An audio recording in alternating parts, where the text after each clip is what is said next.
할렐루야. 샬롬 샬롬 샬롬 샬롬 샬롬. 하나님 사랑합니다. 여러분 주 안에서 사랑합니다. 오늘 엘리야 얘기죠. 엘리야는 갈멜산의 승리 후에 부엘세바 그리고 로뎀나무 아래 그리고 호렙산으로 피신을 가는 도중이에요. 로뎀나무 아래에서 나는 이제는 도저히 안 되겠으니 나를 그냥 하나님 데려가시옵소서 하고 이제 손드는 장면. 이세벨이 아주 사람들을 보내가지고 막 군대들이 뒤추적을 합니다. 죽이겠다고. 그걸로 인해서 이제 도저히 겁도 나고 두렵고 기운도 없고 지치고 도저히 방법도 없죠. 850명을 죽였어요. 그래 많이도 죽이고 그리고 승리도 했는데 이제는 도저히 어찌할 바가 없습니다. 사람을 넘어뜨리는 것은 고통이나 실패가 아니라 뭐라고요? 포기. 그렇습니다. 엘리야는 자기가 실패했다고 생각하는 거죠. 잘했는데 할 수 있는 것을 난 다 했는데 최선을 다했는데 이제는 참담하게 이제 죽을 수밖에 없겠다. 더 이상 갈 데가 없다. 쥐가 막 어디까지 몰린 거예요. 본인의 생각에는 이제 더 이상 할 수 있는 일은 아무것도 없다. 이제 그만 끝내달라고 하나님께 사정을 하는 내용을 저희들이 함께 18절까지 읽었습니다. 더 잘할 수 있도록 새로 힘과 용기를 달라는 게 아니에요. 이제 그만하랍니다. 그 얘기죠. 사람을 넘어뜨리는 것은 고통이나 실패가 아니라 포기다. 외부에서 가해지는 힘이 사람을 무너뜨리는 것이 아니라 좌절하고 포기하는 것. 모든 것을 다 그냥 그만 체념하는 그것입니다. 그래서 암 환자들이 그 암을 이길 수 있는 것은 그 암을 내가 꼭 이겨야 되겠다는 그 신념, 끝까지 포기하지 않는 마음이라고 그러죠. 엘리야는 로뎀나무 아래서 하나님께 기도하고 잠이 들었어요. 얼마나 잤을지 하나님의 보내신 천사가 엘리야에게 일어나라고 하죠. 음식을 차려놓고 먹어라. 떡과 물을 갖다 놓고. 엘리야는 천사가 차려놓은 음식을 먹고 또한 다시 잠이 들죠. 얼마나 자다 보니 일어나라는 그 얘기. 그런데 이제는 다 포기한 마당에 더 할 일도 없으니 잠이나 자야 되겠다. 저희들 포기하면 아주 이렇게 한없이 끝없이 잠만 옵니다. 엘리야는 천사가 차려오는 음식을 먹고 이제 더 이상 서두를 것도 없고 어디 가야 하는 것도 아니고 이제 뭐 목표도 없어요. 그러니까 그냥 나는 그냥 여기서 적군이 와서 나를 죽이면 죽이는 거고 어쩔 수가 없다. 더 힘도 없다. 자는 거죠. 다시 반복이 됩니다. 자고 있는데 또한 천사가 또 깨우죠. 이번에는 19장 5절과 7절에도 일어나서 먹어라. 갈 길이 아직도 많이 남았다라고 얘기합니다. 엘리야는 이제 그만하겠다고 하죠. 좌절해서 절망해서 포기합니다. 하나님께서는 그런데 너는 아직 갈 길이 남았다. 이제 겨우 시작했는데 누구 마음대로 네가 거기서 포기하냐. 너 아직 갈 때가 아니야. 이 얘기를 하시는 거죠. 나중에 호렙산에서 엘리야가 하나님을 만났을 때 하나님은 엘리야에게 앞으로 할 일을 말씀하죠. 하자엘에게 기름을 부어서 시리아의 왕으로 세워라. 예후에게 기름을 부어서 이스라엘의 왕으로 세워라. 엘리사에게 기름을 부어서 내 후계자를 삼아라. 후계자까지 얘기하십니다. 하자엘의 칼을 피해서 도망하는 사람은 예후가 죽일 것이고 예후의 칼을 피해서 도망하는 사람은 엘리사가 죽일 것이다. 그러나 나는 이스라엘의 7,000명을 남겨놓을 터인데 그들은 모두 바알에게 무릎을 꿇지 아니하고 입을 맞추지도 아니한 사람이다. 이렇게 얘기하고 있습니다. 18장 15절에서 18절 말씀 우리 함께 잠깐 볼까요?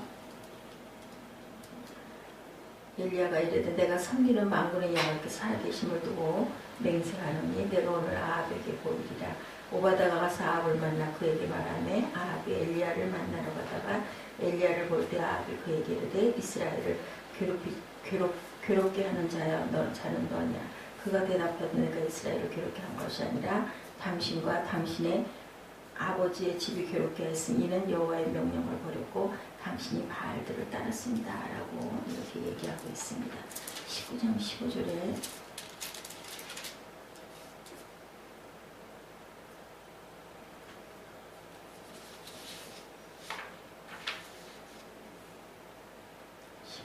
19장 15절에서 18절에 하자엘의 칼을 피하는 자가 그렇죠.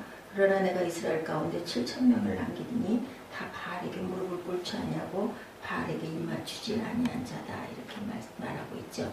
나는 이스라엘에 7,000명을 남겨놓을 것이다. 엘리야의 진짜 문제는 자기 중심주의가 문제였다. 자기가 혼자라고 생각한 것. 여기서 착각한 부분. 내가 그 많은 이사벨의 그 제자들 뭐죠? 850명의 아주 거짓 선지자들을 내가 죽였는데 이게 문제라는 거죠. 누가 죽였어요? 예, 엘리야를 이용해서 하나님께서 싸우신 그 전쟁이 내가 다 죽였는데 이제 나는 죽겠나이다. 그게 문제다. 우리가 항상 내가 혼자 했다. 내가 지금까지 혼자 서 있었다. 이게 문제다. 이제 끝났다고 생각하는 것, 그것이 엘리야의 문제였다라는 겁니다.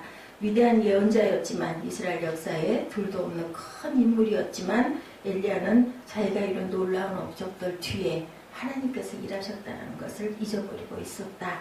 예, 그리고 실패하니까 이제 나는 죽습니다. 나는 이제 그만 가겠습니다. 이게 문제였다. 엘리야는 하나님 나라의 한 부분, 그것이 아니었다라는 거죠. 실패한 게 아니고 하나님이 하시는 일의 한 부분이었을 뿐이라는 것을 본인은 깨달지 못했다. 하나님은 엘리야 한 사람만 보고 그에게 목매고 계시지 않았고 엘리야가 위대한 예언자였고 대단한 일을 이루어낸 것도 사실이지만 역시 하나님이 하시는 일의 한 부분이었을 뿐이라는 것. 그리고 그 다음 일까지 하나님께서는 다 계획을 하고 미리 알고 계셨는데 엘리야가 아합과 이사벨을 이기지 못했지만 그 다음에는 하사엘을, 그 다음에는 예후를, 그리고 그 다음에는 엘리사를 하나님께서는 이미 대기시켜 놓았다는 것을 우리가 항상 삶 속에서도 기억하지 못하는 것이 문제라는 것을 우리가 여기서 알아야 된다. 7,000명을 이미 준비해 놓았죠. 내가 모르고 있다고, 내 눈에 보이지 않는다고, 없다고 말하면 안 된다. 내가 실패했다고, 하나님도 실패했다고 생각하는 것은 아주 오산이죠. 하나님께서는 끝까지 모든 문제를 이끌고 가시고 그리고 이 악한 세력들을 선별하고 가신다라는 것. 엘리야의 진짜 문제가 바로 이렇게 자기 중심, 실컷 잠을 자고 천사가 차려준 음식을 먹은 엘리야는 힘을 얻어서 천사의 인도를 따라 하나님의 산에 어디까지? 호렙산까지 도착을 합니다. 누가 인도하셨어요? 하나님께서 깨우시고 하나님께서 네 아직 할 일이 거기까지다. 호렙산까지 가라고 말씀을 하시죠. 그리고 거기에서 후임 엘리사까지 세우는 일을 마지막까지 하게 하십니다. 9절에 보니 엘리야의 너는 여기서 무엇을 하고 있느냐? 나는 이제까지 주 만군의 하나님만 섬겼습니다. 그러나 이스라엘 자손은 주님과 맺은 언약을 버리고 주님의 제단을 헐었고 주님의 예언자를 칼로 쳐서 죽였습니다. 이제 나만 홀로 남았습니다. 이렇게 얘기합니다. 그것이 바로 문제였다라는 것. 더 이상 할 일도 없고 하기도 싫고 할 기운도 없고 이제 나는 이제 그만 끝입니다. 이거 문제다. 중요한 것은 그 나의 존재 관계를 회복시키시는 하나님이 계신다는 것을 우리가 꼭 기억할 줄 알아야 된다. 저와 여러분에게 주시는 말씀입니다. 엘리야의 앞을 지나가겠다고 하나님께서는 말씀하죠. 왜 이사벨을 처벌하지 않고 엘리야를 불러서 하나님 앞에 세우셨을까? 엘리야의 원망 섞인 하소연에 별다른 위로도 설명도 안 하시는 하나님. 가장 큰 문제는 하나님의 일을 내가 하고 있다라는 사실을 꼭 기억해야 된다.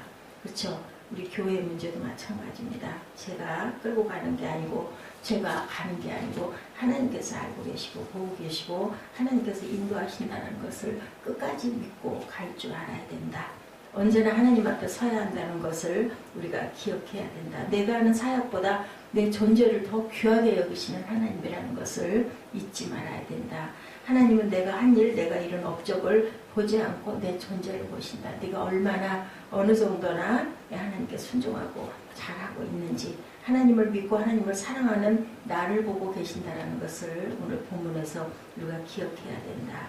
하나님이 나를 아시고 하나님이 나를 보고 계시고 하나님의 나를 그리고 무엇과도 바꿀 수 없을 만큼 사랑하고 계시고 나에게 주신 그 사명이 중요한 것이 아니라 믿음이 중요하다. 정말로 중요한 것은 하나님이 나를 만드셨고 나를 사랑하는 내 아버지라는 것. 우리 부모들이 자녀들, 남의 자녀 아주 뛰어난 천재도 있고 영재들도 있죠. 그 자녀가 더 귀한 게 아니라 공부 못하고 말썽 부리고 그리고 온전치 않아도 부족해도 내 자식을 더 귀하게 여기죠. 똑같다라는 것.